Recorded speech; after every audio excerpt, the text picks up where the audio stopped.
Hello, welcome to Chronicles of Priyanka. ముందుగా అందరికీ happy new year. ఈ ఇయర్ మీరు అనుకున్నవన్నీ జరగాలని, అందరూ బాగుండాలని, అందులో నేనుండాలని కోరుకుంటూ ఈ వ్లాగ్లోకి వెళ్ళిపోదాం.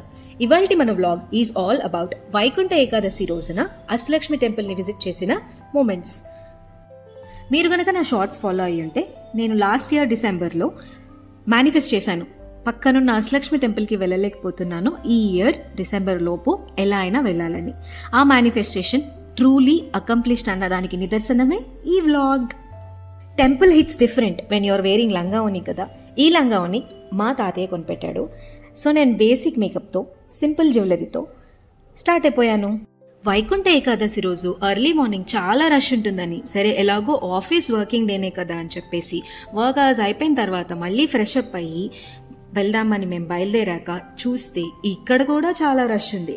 మార్నింగ్ టైంలో 4 hours వెయిట్ చేసాము, 3 hours వెయిట్ చేసామని వింటాము. ఇక్కడ కూడా మేము ఈ ఈవినింగ్ టైంలో వెళ్ళినా సరే 2 hours క్యూలో ఉండిన తర్వాతనే మాకు దర్శనం అయ్యింది. ఇక వైకుంఠ ఏకాదశి విశిష్టతకు వస్తే, హిందూ ధర్మంలో ముఖ్యంగా శ్రీమన్నారాయణ భక్తులకు వైకుంఠ ఏకాదశి అత్యంత ముఖ్యమైన రోజుగా భావిస్తారు. మార్గశిర మాసంలో వచ్చే ఈ ఏకాదశి రోజున వైకుంఠ లోక ద్వారాలు తెరుచుకుంటాయని పురాణాలలో చెప్పబడింది. వైకుంఠం అంటే విష్ణువు నివసించే దివ్యలోకం, మోక్షానికి దారి తీసే లోకం. ఈ రోజున తెరుచుకునే వైకుంఠ ద్వారం ఒక సాధారణ గమ్యం కాదు, అది భక్తి, సహనం, సమర్పణకు ప్రతీక. పద్మపురాణంలో చెప్పిన కథ ప్రకారం ఒకప్పుడు మురుడు అనే రాక్షసుడు 3 లోకాలని భయపెట్టేవాడు. శ్రీమన్నారాయణుడు అతన్ని సంహరించడానికి సిద్ధమైన సమయంలో ఆయన నుండి ఒక దివ్య శక్తి అవతరించింది. ఆ శక్తియే ఏకాదశీ దేవి. ఆమె మురుడుని సంహరించింది. ఆమె భక్తికి మెచ్చిన విష్ణువు ఈ ఏకాదశి రోజున ఉపవాసం ఉండి నన్ను శ్రద్ధగా స్మరించే భక్తులకు వైకుంఠానికి దారి సులభమవుతుంది అని వరమిచ్చాడని ఒక నమ్మకం. అందుకే వైకుంఠ ఏకాదశి అన్ని ఏకాదశులలో అత్యంత పవిత్రమైనదిగా భావిస్తారు. ఈ రోజున ఆలయాల్లో ప్రత్యేకంగా తెరుచుకునే ద్వారమే వైకుంఠ ద్వారం. కొత్తపేటలో ఉన్న అష్టలక్ష్మి దేవాలయంలో కూడా ఈ రోజు భక్తులకి వైకుంఠ ద్వారం ద్వారా దర్శనం కల్పిస్తారు.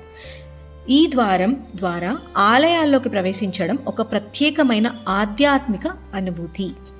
ఈ ద్వారం దాటేటప్పుడు మన కోరికల కన్నా మన మనసులోని అహంకారాన్ని, అశాంతిని వదిలిపెట్టి శుద్ధమైన భక్తితో ముందుకు అడుగు వేయాలని భావిస్తారు.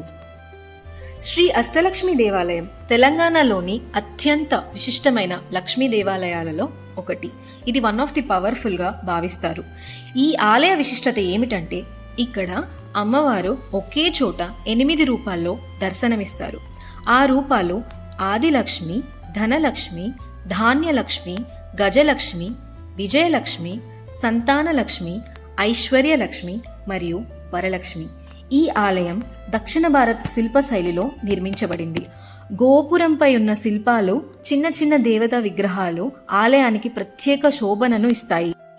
ఇక్కడ అమ్మవారిని పూజించేటప్పుడు సంపద మాత్రమే కాదు, ఆరోగ్యం, శాంతి, జ్ఞానం, కుటుంబ సుఖ సంతోషాలు అన్నీ కలిపి కోరుకునే అవకాశం ఉంటుంది. అందుకే అష్టలక్ష్మి దేవాలయం కేవలం దర్శన స్థలం కాదు, భక్తులకి మనసుకి శాంతినిచ్చే ఆధ్యాత్మిక కేంద్రం. టెంపుల్ని చాలా చక్కగా అలంకరించారు. అండ్ బయటికి వచ్చిన తర్వాత ఇక్కడ విష్ణుమూర్తిని పెట్టారు.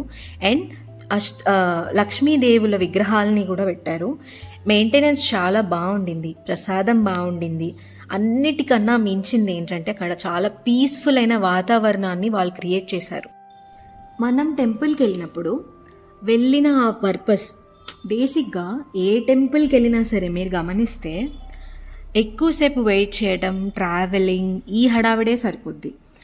కరెక్ట్గా మనం అనుకున్నది దేవుణ్ణి అడిగే సమయం చాలా కొంచెమే ఉంటుంది. మనం తిరుపతికి వెళ్ళి క్యూ లైన్లో వెయిట్ చేసి దర్శనం తీసుకున్నా, వేరే ఏ టెంపుల్కి వెళ్ళి దర్శనం తీసుకున్నా, అమ్మవారినో లేదా దేవుణ్ణి దర్శించుకునే టైం కొంచెమే ఉంటుంది.